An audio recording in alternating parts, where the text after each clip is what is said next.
A very useful function that exists in Excel and has for a while, but has never been included in any Excel documentation, is the Datedif function.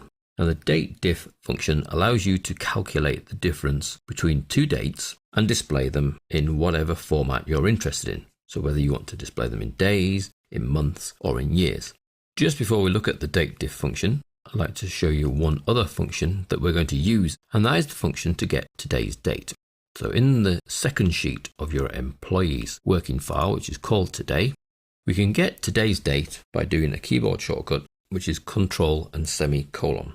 And that places today's date, November the 15th, 2013, in the cell. I press return to accept that. However, that is a static value and will stay at November the 15th, 2013 until I change it. So in 3 weeks' time, it will still say November the 15th, 2013. If, however, for it to change to today's date when we get to tomorrow, I can use a function called today. So that's equals today. Now, just like the other functions you've seen already, it has an open bracket. However, it differs in that it then has a closed bracket with nothing in the brackets. So it's a straightforward function to produce today's date. And when I return, I get the same date, 11/15/2013. The difference between the two cells, though, is that A2 is a function, so we'll always have today's date in there, and A1 is a static value and will always stay as November the 15th. Now we're going to use the today function in our new Datedif function. So we go back to the employee sheet, where we can see we have their dates of birth. But we'd like to see their ages. When we talk about humans, we talk about ages. So let's go create ourselves a new column. Insert column, new column heading of age. And then we can calculate people's ages by looking at their date of birth and finding out the difference between when they were born and today in whole years. We only worry about the whole years when we look at human ages.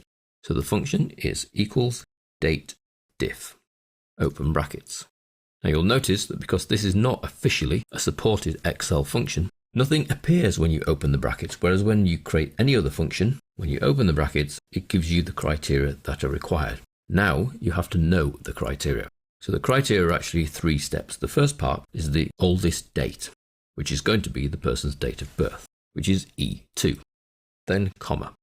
The second part is the second date, so the newest date that you're trying to find a difference between, which in our case is today's date. So we can actually place the function today inside the Datedif function, and then comma.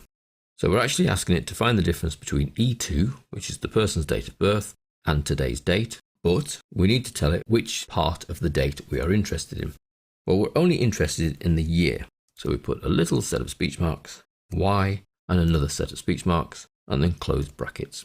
Now in this third part, you can actually have D if you want to know the number of days between the two dates, M if you want to know the number of months between the two dates, so that's full months, and you can put YD, which is the days, take away the full years, and MD, which is the days, take away the full months.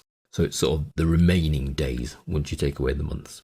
In our case, we've asked for how many full years are there between E2, Wendy's date of birth, and today.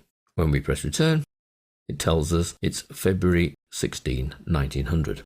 And the reason for that is because Excel, in its helpful way, has actually pre-formatted this cell as a date format. Now we've seen this previously in the formatting, in that the date format already applied to this cell is not what we're after. So we can change that by going up to the quick format option here and just choosing general.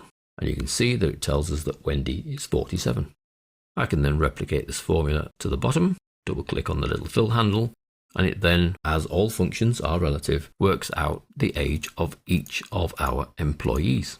So Mary Wallace is 58, Robert Clark is 38. And when we look at the formula, you can see it's moving down relatively to now look at their date of birth. The today function is a fixed function producing today's date, and the Y is a fixed value producing the full number of years. So this is the very useful, although undocumented, Datedif function.